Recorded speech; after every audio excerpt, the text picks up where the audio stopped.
जय श्री राम। एक देश है, देश क्या साला कल्ट है। मतलब जैसे होता है ना कि एक ग्रहण होता है किसी चीज पे कि उसकी कुरूपता दर्शाने के लिए, ऐसे ही जैसे पृथ्वी है तो पृथ्वी पे एक बदनुमा दाग की तरह ये भी एक देश है।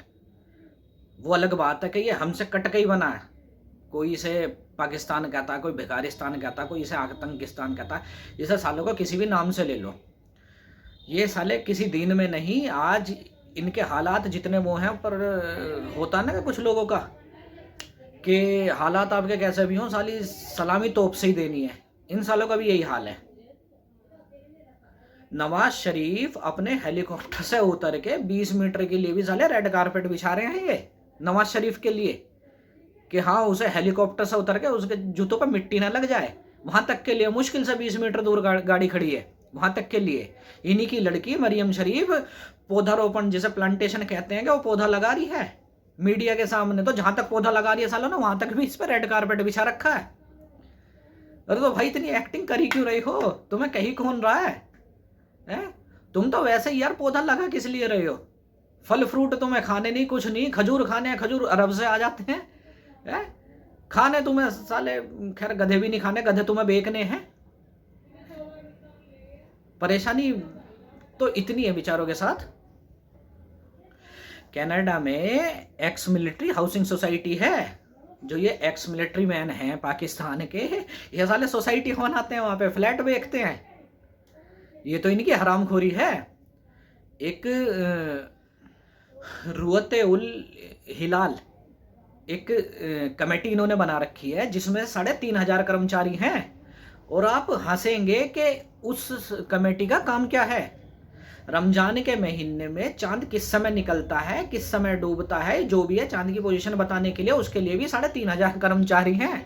इन साले भिखारियों के पास खाने तक के पैसे नहीं है। इन्होंने मतलब इस जरा से काम किया जिसे 1-2 आदमी है मौसम विभाग कर देता, उसके लिए भी सालों ने सोसाइटी बना रखी है।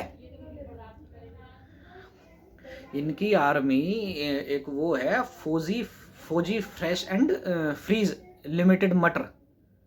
वो साले सीमेंट से लेके मटर तक हो सकता है पता नहीं, और बच्चों के डाइपर वाइपर पता नहीं क्या क्या बनाते हो। सारे काम तो इनकी सेना कर रही है। बिजनेसमैन क्या कर रहे हैं? खैर बिजनेसमैन होंगे तो साले कुछ करेंगे। एक पूरी इनकी जीडीपी यहाँ के टाटा जितनी है। अभी अंबानी के लड़के की जब प्री वेडिंग सेरेमनी थी तो उसमें भी कैरन पोलार्ड वहाँ पे पीसीएल में खेल रहा था, तो वो भी उसकी सगाई के लिए पीसीएल छोड़ के आ गया। ये तो इनकी औकात है। ऐसे में भी उस दिन बता ही रहा था, वो कहाँ केपीके में कहाँ इनका एक वो बना है, मुख्यमंत्री बना है केपीके का। वो कह रहा रमजान में हम अपने 9 लाख कार्यकर्ताओं को 10-10 हज़ार रुपये महीने का देंगे। अबे देना ठीक है, देने में कोई बुराई नहीं है। ये बताओ लाओगे कहाँ से? आदमी जब सुबह उठता है तो उसे कमाने की टेंशन देखनी पड़ती है। खर्च तो कहीं भी कर देगा, खर्च करने में कौन सी बड़ी बात है। कमाओगे कहाँ से? और उसमें भी ये है कि हाथ फैलाओगे कहाँ से, मांगोगे किससे? अब तो आर्ट हो गया, जैसे ही रेड लाइट वगैरह में किसी पे देखे भीख मांगना भी एक कला है। कई बार एक आदमी इस हाथ को साला शर्ट के अंदर करके इस हाथ से भीख मांग रहा होता, दूसरे दिन जाता साला इस हाथ को अंदर करके इससे भीख मांग रहा होता है। ये भी याद रखना पड़ता है। हमें तो लग रहा है भीख मांगना आसान है, भीख मांगना आसान नहीं है, तो साला उससे ज़्यादा मुश्किल है। लोगों की नज़रें, जिल्लत, क्या क्या देखनी पड़ती हैं। अपने आप को इतना तैयार करना पड़ता है पूरी ट्रेनिंग के बाद। और हो सकता है इनकी ट्रेनिंग भी हो। जब ये आतंकवादियों को ट्रेनिंग दे रहे हैं, फलाने को ट्रेनिंग दे रहे हैं, तालिबान को ट्रेनिंग दे रहे हैं, इन सालों ने क्या भीख मांगने की ट्रेनिंग नहीं ली होगी? तभी तो एकदम जो भी सरकार इनकी बनती है वो तुरंत इस काम में माहिर सी लगती है कि वो तो माहिर ही है मांगने में। ये पाकिस्तानी अभी भी आप देखें सऊदी अरब में रमजान के महीने में भी वहां जितने भिखारी पकड़े गए हैं, हर 100 में से 95 भिखारी पाकिस्तान के हैं। एक ने तो वीडियो भी डाली थी भागते भागते उसकी, जो साला पाकिस्तानी था उससे बच के भाग रहा वो। After exporting terrorism to India and donkeys to China, the country has now become a top exporter of something equally peculiar. The word I'm looking for is beggar. Yes, beggars are Pakistan's latest export to the world.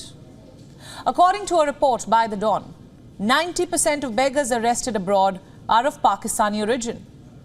What's worse, Pakistan's own government has admitted to this. You see, this embarrassing revelation was made during a meeting of Pakistan's Senate Standing Committee.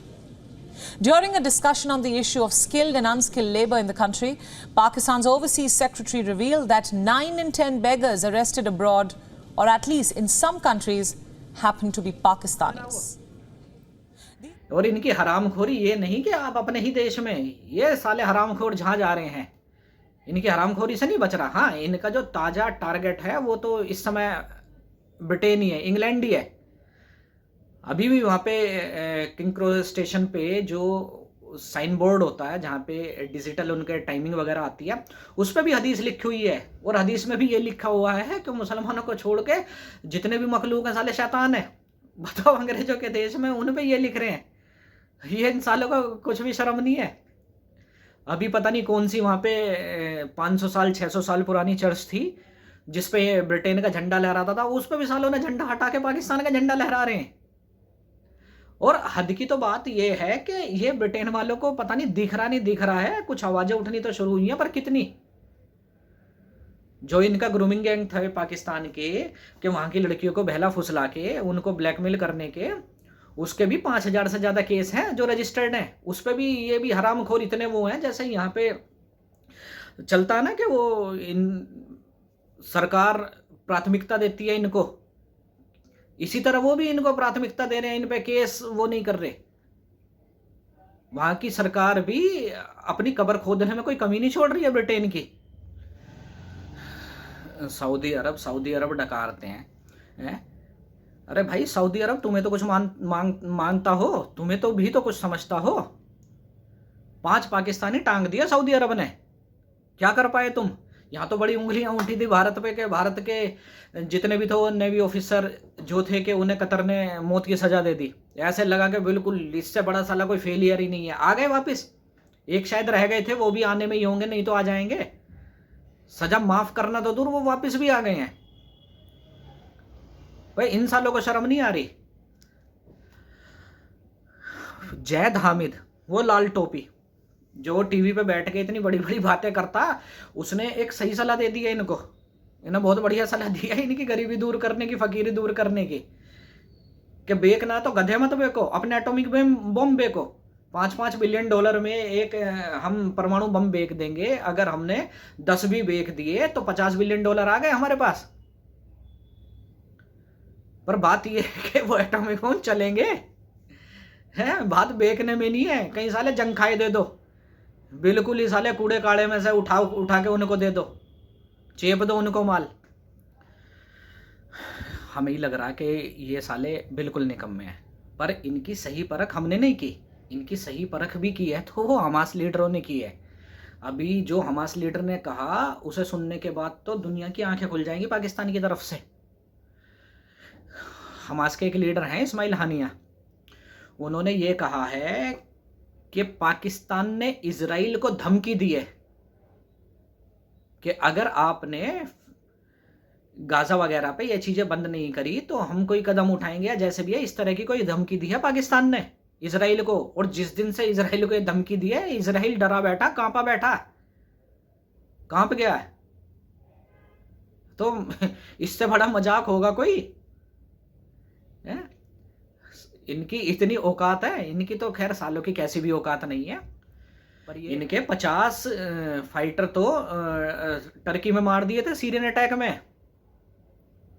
यहाँ कम से कम जब भी कहीं युद्ध होता है, India के officer, India की पब्लिक या इंडिया के फॉरेनर जिन्हें भी हैं, इंडियंस को निकालने के लिए युद्ध विराम तक हो जाता है।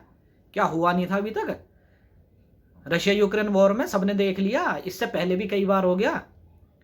इन सालों के लिए युद्ध रोकना तो दूर, उल्टा जो है साले उन्हें भी मार देते हैं। यूं इन्हें तो साले डूब मरने के लिए भी ज्यादा दूर जाने की जरूरत नहीं है। यूं कराची फोर्ट से आगे जाके समुंदर ही है, वहीं जाके साले कूद जाओ। जय श्री राम।